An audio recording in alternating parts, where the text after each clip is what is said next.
Alright, ladies and gentlemen, I'm here on the show, and I'm here to talk about some wrestling news. It's about a few hours until SmackDown, so I wanted to get this wrestling news out now. So let's get right into it. So via hashtag PWN on Twitter, recommend follow that account. WWE is expected to hold a pay-per-view in Italy in 2025, so another international pay-per-view that's most likely expected to happen. Not saying it's confirmed, but it's expected. They're going to be going to Italy, which should be interesting. That's huge news for WWE if they go to Italy. Like, it's really cool to see them going around the world. Like, the diverse crowd reactions are fun too.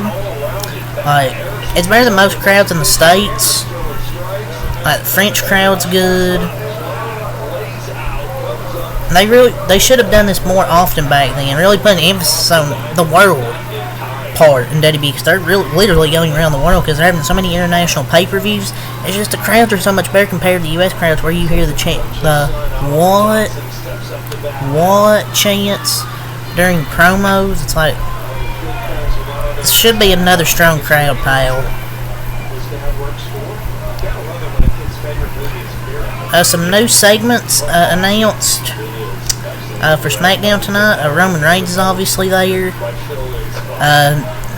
His return to the Blue brand tonight should be a big night for the Bloodline, as WrestleVotes tweeted a big night for the Bloodline. So I guess we'll see what's in store for that tonight.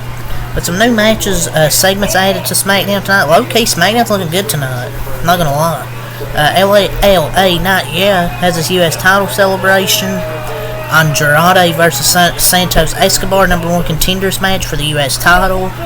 I'm going to say Santos Escobar will win that, because Carmelo Hayes will probably cost Andrade the match, and because Santos Escobar and LA Knight had a backstage segment. I think it was the last SmackDown or the SmackDown before that. DIY versus Pretty Deadly, #1 contenders match for the tag titles. Jake Cargill versus Alba Fire, and Street Profits versus Theory and Waller. Honestly, this show looks pretty good, man. The LA Knight title celebration, Roman appearance. Good shit, pal. Love it.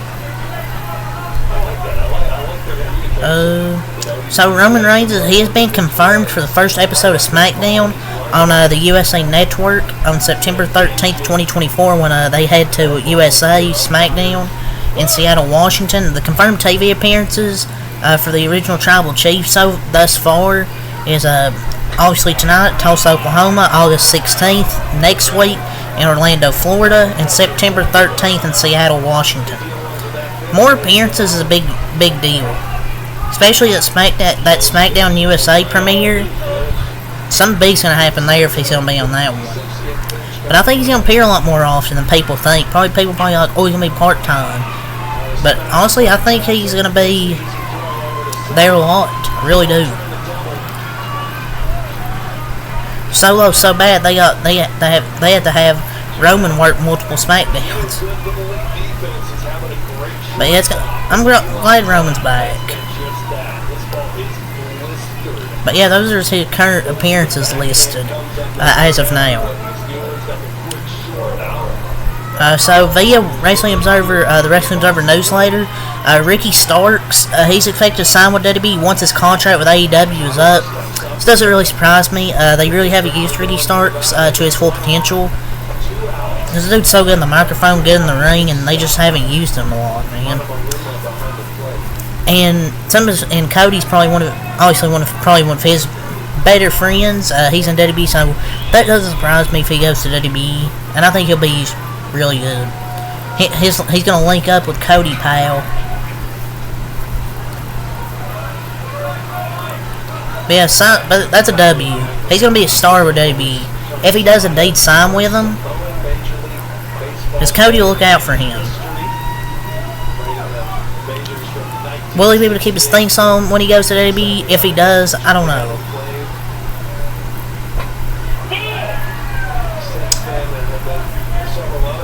But this is a great pickup because it fits WWE better than AEW.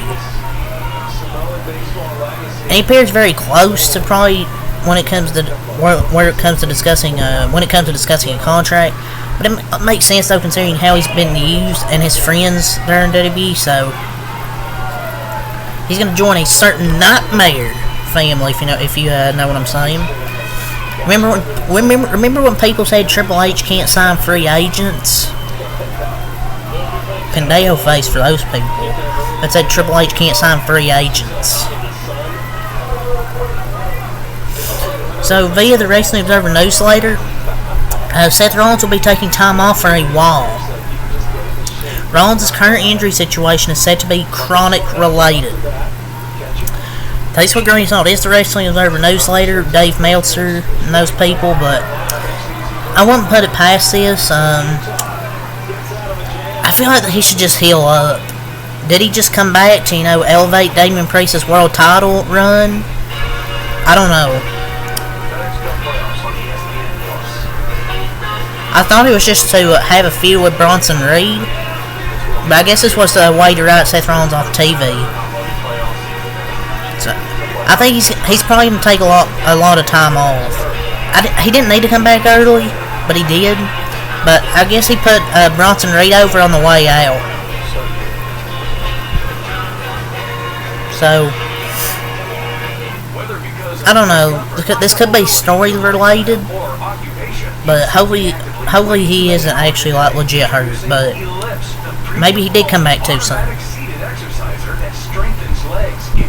I was talking about Roman Reigns has been confirmed for SmackDown next week at the Kia Center in Orlando, Florida. So back, pal. Weekly Roman Reigns on television. You could just put Roman Reigns on the only thing on the advertised card and people would tune in. So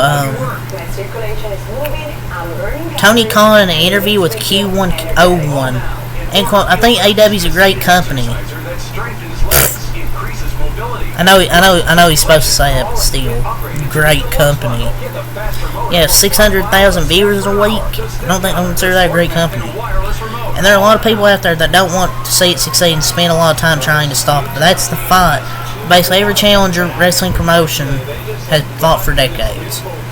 You need to focus on putting the best possible TV. You need to focus on putting on the best weekly TV possible, and AEW continue to grow. You worry, all Tony Khan worry about is outside noise, and don't focus on making his product better. Just put the fries in the bag, bro. Alright. He just needs to let wrestling people run the wrestling side, and he runs the business side. Then it can be a great company. That's just my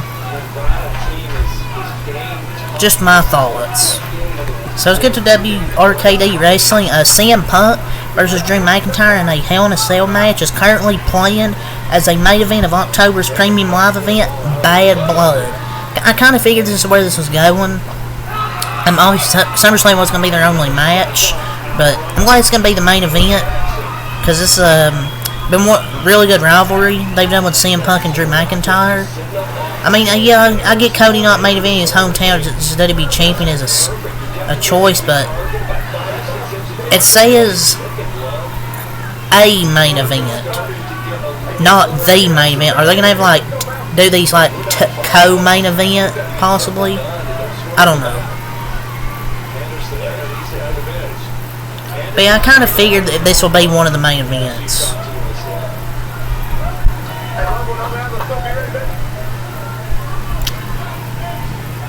On SmackDown, Roman Reigns, he will reclaim some stolen property on SmackDown tonight. It's that the tribal beads or whatever it is Solo Sikoa's had around his neck. Roman Reigns, I guess, is going to get that back tonight on SmackDown. So members of the Judgment Day were sentimental and emotional backstage. I have the groups split this past week SummerSlam, and they were praised for the successful big payoffs. You know Dominic's happy to go to the Blondie. Try to find some more news here. So, Her backup, Hang'em, and Wrestle Purist. Here's a spoiler warning. Cody Rhodes is set to defend the undisputed WWE Championship against the falling superstar at Bash at the Berlin on Saturday, August 31st, and apparently it's going to be Kevin Owens. I was kind of surprised. Is Kevin Owens going to turn heel? It's kind of surprising, like, Kevin Owens going to turn heel and it's not going to be Randy Orton? It's going to be interesting. But that's going to be a banger. Kevin Owens, Cody Rhodes, that's going to be a banger. If this is indeed true. L.A. Knight, yeah. He has restructured and extended his contract with WWE for a large money increase and will remain with the company for a number of years. Originally, Knight's deal was running to early 2025, but significant time was added to it, and Knight got what was considered a, in quote, much-deserved pay increase per Fightful Select. So, yeah, he signed a new deal with WWE, so glad to see it. Gonna be the best U.S. champ we've had in a while, pal. Great investment to the one great investment is one of the most over people in the company. Yeah.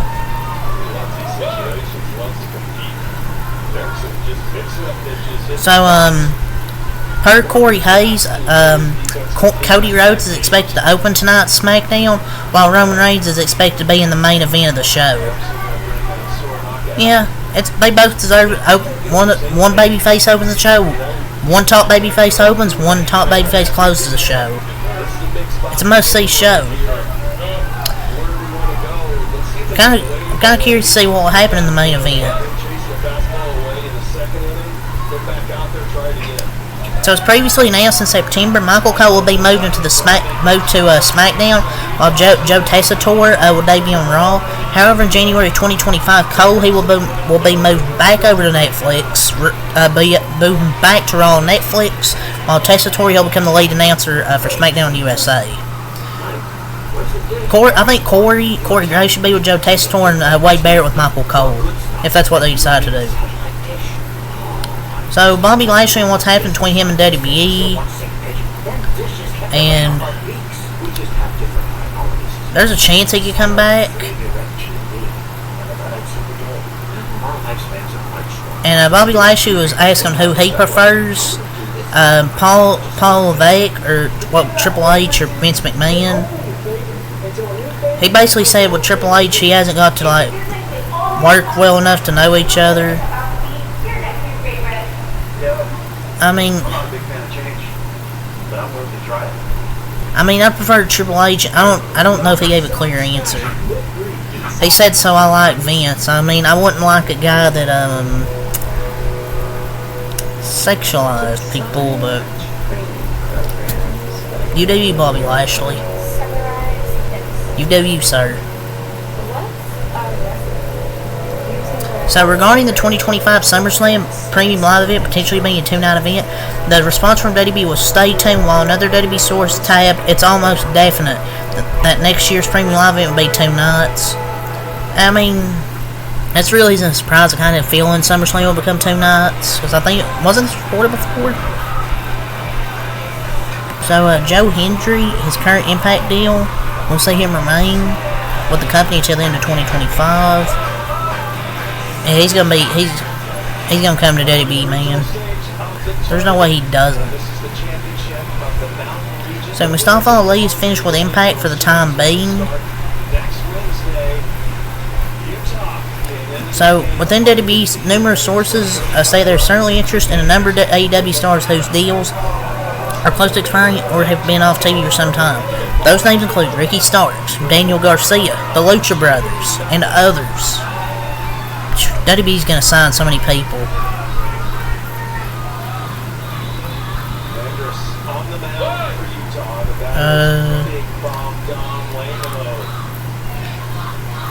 Yeah, it's really all I'm gonna say for this video. There's a lot of stuff here.